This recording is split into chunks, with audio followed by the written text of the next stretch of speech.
Allez, c'est parti. Maintenant, on va parler donc de la méiose, qui est une division cellulaire particulière qui va permettre de produire les cellules reproductrices à partir d'une cellule de départ. Alors, on va partir sur une cellule à 2n égale 4 chromosomes, comme pour la mitose. On va représenter la paire numéro 1 et la paire de chromosomes sexuels, par exemple XY. C'est parti.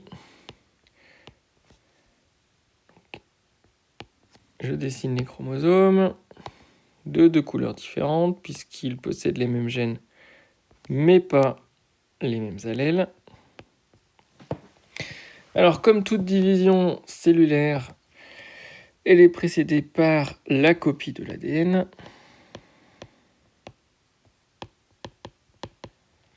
C'est-à-dire qu'on va passer deux chromosomes simples à une chromatide, à des chromosomes doubles, à deux chromatides.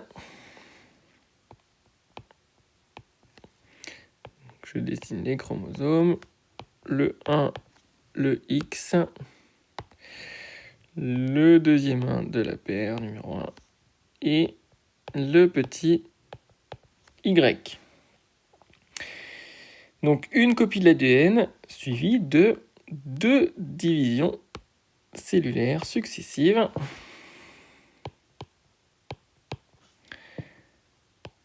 Donc il va y avoir une première séparation,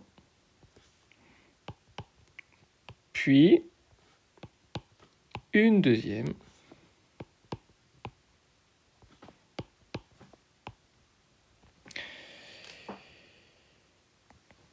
alors, première division. Donc en première division, les paires de chromosomes vont s'aligner et vont se séparer. C'est-à-dire que les deux chromosomes de la paire numéro 1 vont être séparés dans deux cellules filles. Donc c'est parti. Donc première division, c'est la séparation des chromosomes homologues.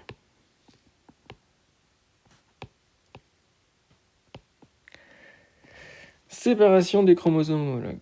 Donc on va dessiner le chromosome 1 rouge ici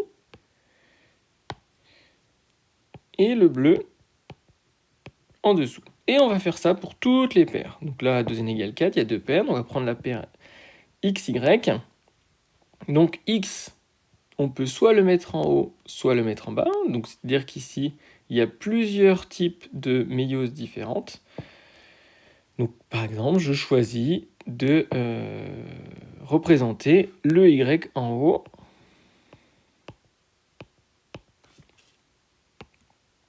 et le X en bas. Et après, on arrive à la deuxième division. Donc là, les chromosomes doubles vont s'aligner sur la plaque équatoriale et ils vont être étirés, ils vont se casser.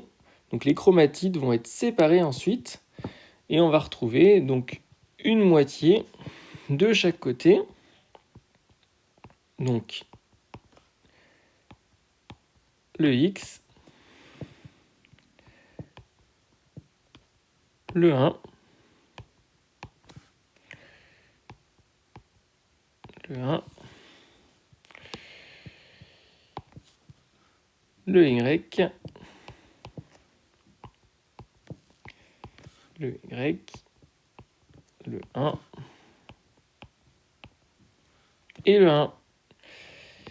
Donc, deuxième division.